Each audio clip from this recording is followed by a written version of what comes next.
मैं यह कहूंगा कि अभी अभी पेश किया हुआ बजट ये अमृत काल का सर्वजन हिताय इस प्रकार का बजट है। इस बजट में जो लोग विकास में पिछड़े हैं, हमारे युवा हैं, हमारे किसान हैं, हमारे छोटे उद्योग हैं, हमारा मिडिल क्लास है, ऐसे सभी को मद्देनजर रखते हुए इस बजट की रचना की गई है। और विशेष रूप से इंफ्रास्ट्रक्चर के क्षेत्र में 10 लाख करोड़ का निवेश, ये अनप्रेसिडेंटेड है, अप्रत्याशित है। और इसके साथ साथ रेलवे में करीब 2,30,000 करोड़ का निवेश, अगर इसकी तुलना 2013-14 से की जाए तो 9 गुना ज्यादा निवेश रेलवे के इंफ्रास्ट्रक्चर में सरकार कर रही है। इसके कारण हमारे विकास की गति बढ़ने में एक बहुत बड़ा फायदा होने वाला है। इसके साथ साथ विशेष रूप से राज्यों को करीब 1,30,000 करोड़ रुपया 50 साल के ब्याज मुक्त ऋण के रूप में दिया जाना राज्यों में इंफ्रास्ट्रक्चर डेवलपमेंट में इसका एक बहुत बड़ा फायदा होगा।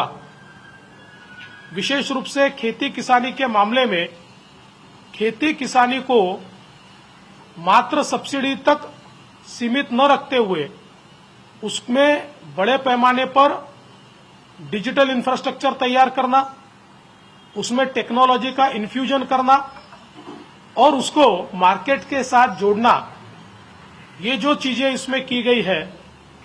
ऋण को 20 लाख करोड़ तक बढ़ाया गया है। विशेष रूप से स्टोरेज फैसिलिटी का निर्माण ये इसमें किया गया है और भारत को मिलेट्स का ग्लोबल हब, मिलेट्स को श्री अन्न कहा गया है, श्री अन्न का ग्लोबल हब इस रूप में डेवलप किया जा रहा है। गरीबों के लिए ये भी बहुत खुशी की बात है कि प्रधानमंत्री अन्न सुरक्षा योजना, जिसमें 80 करोड़ लोगों को मुफ्त में अनाज दिया जाता है, इसको भी 1 साल के लिए एक्सटेंशन दिया गया है, जो बहुत ही स्वागत योग्य है। इसके साथ साथ सहकारिता के क्षेत्र में बहुत महत्वपूर्ण बदलाव किए गए हैं। पैक्स का सक्षमीकरण करते हुए उनको मल्टीपर्पज सोसाइटी में कन्वर्ट किया जा रहा है, उनका डिजिटाइजेशन किया जा रहा है। विशेष रूप से मैं महाराष्ट्र की ओर से आदरणीय प्रधानमंत्री जी, वित्त मंत्री जी और विशेष रूप से सहकारिता मंत्री श्री अमित शाह जी का बहुत बहुत आभार व्यक्त करना चाहता हूं कि ये जो निर्णय लिया गया है, इससे पहले शुगर इंडस्ट्री को इनकम टैक्स लगता था। 2016 से इनकम टैक्स मोदी सरकार ने समाप्त किया, लेकिन 2016 से पहले का 10,000 करोड़ का बकाया इनकम टैक्स विभाग ने निकाला था। अब सरकार ने निर्णय लिया है कि 2016 से पहले जो भी एफआरपी पर, यानी गन्ने के खरीद का भुगतान जो किया गया, उसको एक्सपेंडिचर में गिना जाएगा। इसके कारण ये सारे के सारे लोग इनकम टैक्स से मुक्त हुए हैं और पिछले 20 साल से लगातार महाराष्ट्र केंद्र सरकार के पीछे था कि इनकम टैक्स से इस उद्योग को मुक्त कीजिए, उसको मुक्त किया गया है। इसका गन्ना किसानी करने वाले किसानों को बहुत बड़ा फायदा होगा और साथ साथ उनको ज्यादा रेट मिलने में भी इसका एक बहुत बड़ा फायदा होगा।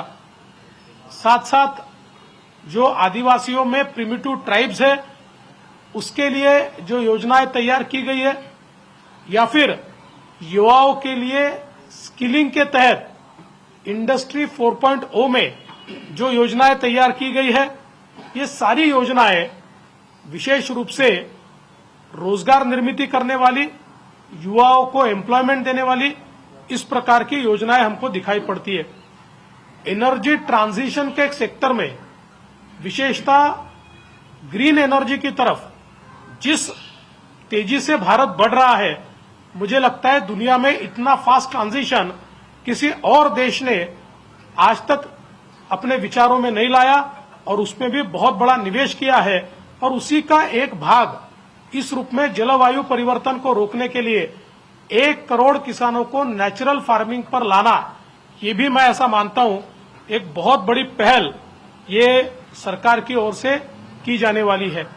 इसके साथ साथ विशेष रूप से मिडिल क्लास के लिए सबसे बड़ी घोषणा इनकम टैक्स के स्लैब में जो चेंज किया गया है और अब 5 लाख की जगह 7 लाख तक की इनकम को कोई टैक्स नहीं लगेगा।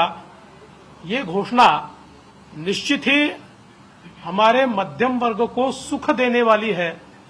9 लाख इनकम वाले को केवल 45,000 रुपया टैक्स लगेगा और 15 लाख इनकम वाले को मात्र 1.5 लाख इनकम टैक्स लगेगा। इस प्रकार से लोगों के हाथ में पैसा रहे और लोग उसको स्पेंड करें तो डिमांड बढ़ेगी।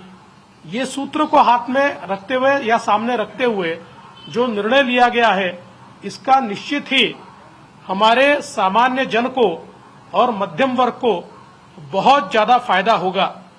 मैं ऐसा कहूंगा, कुल मिलाकर ये जो बजट है ये सर्वजन हिताय इस प्रकार का बजट है और इस बजट का हम बहुत बहुत स्वागत करते हैं, अभिनंदन करते हैं।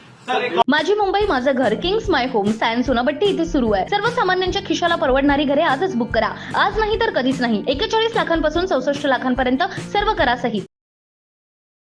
CEN न्यूज देश प्रदेश की ताजा तरीन खबरों के लिए CEN न्यूज को सब्सक्राइब करें और रहें पल पल की खबर से हर पल बाखबर।